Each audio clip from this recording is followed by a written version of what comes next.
How are you guys doing? Welcome back to another video. So we have got our first La Liga team of the season. So La Liga came out yesterday, and the team looks great. There's not really any cards that I would say are not usable.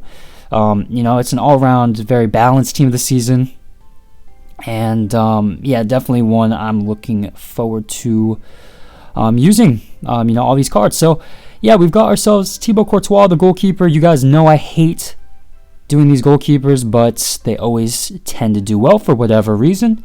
In terms of how goalkeepers go in this game, I'd say Thibaut Courtois is one of the more reliable options and definitely one of the more meta. And there's a fair few reasons for that. Primarily his height at 6'6". Height is king for goalkeepers. You've noticed the better goalkeepers in the game tend to be taller, or at least that's what I've noticed. Van der Sar. I don't think Van der Sar's as popular this year, but he's always been a popular one on the pro scene.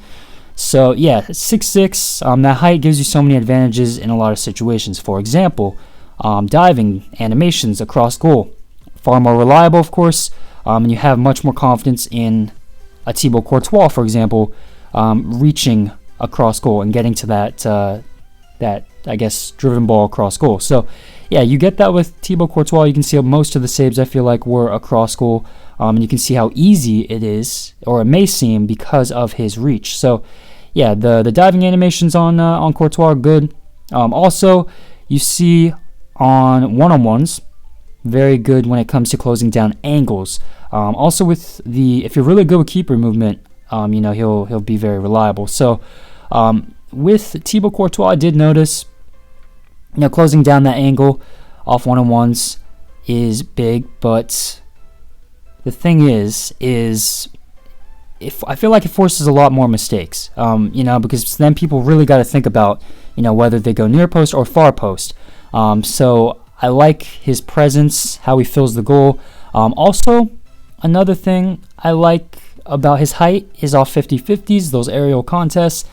He's very, very dominant. He's going to win 9 out of 10 of the times, I'd say. And the thing I like about Courtois is he doesn't punch the ball too often. I noticed majority of the time he's bringing it down in his hands.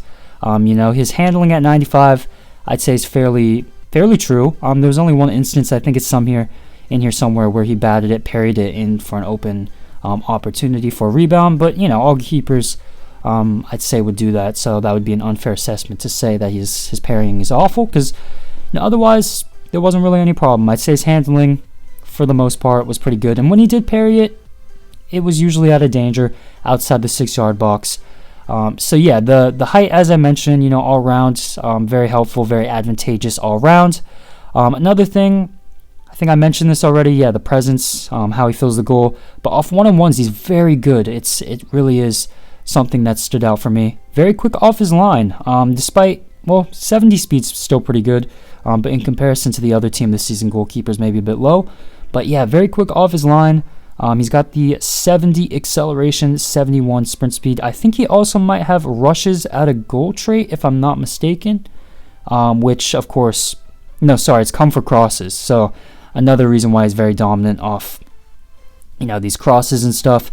But yeah, very quick off his line, very good off 1v1 situations, especially if your opponent's not very responsive, I guess. Another thing I like about this guy is his positioning at 93. I noticed a lot of times where he saved it was right at him, and it was easy for him to bring in. So I found a lot of times where I wasn't able to clip it because maybe it wasn't so glamorous. But I noticed he was able to make these easy saves because he was always in the right position. So his natural AI positioning, I thought, was really good on this card. Now the things I don't like about this card maybe would be the driven shots. So the low drivens, I did find him to be a little, questionable at times. I did notice that maybe he struggled to get down low very quickly in particular times. And also, I don't personally know how to do this type of shot selection, but people are really good at hitting these really good driven strikes into the corners of the goal. I don't personally know how to I haven't mastered that at all, but some people are really, really good at that, and he definitely struggles with that. I feel like most keepers do, but it's just something I personally noticed in terms of shot selections that maybe he struggled with. And also, although we didn't concede, there were a lot of instances, maybe free kicks, and also those outside the box finesses, which also seem to be a very big meta at the moment, which he seemed to be a bit questionable when trying to get to. So yeah, those are probably the shot. Oh, and also when it came to people who like to left stick inside the box, always try to find that perfect opportunity. And also people who like to ball roll your keeper. He loves to go to the ground really quickly, and he does it very often. So I found sometimes he missed the ball a bit often, and it left for very dangerous situations. But yeah, overall, in terms of how keepers go, I think he's pretty good, and he's fodder price, for 95. Also some very good links, for example, to Militao and Alaba. So for how he is and for how keepers are, I think he's a relatively reliable and solid option. So yeah, that's going to be my video. Please like, of course, subscribe, comment down below who you'd like to see next, and thank you for watching.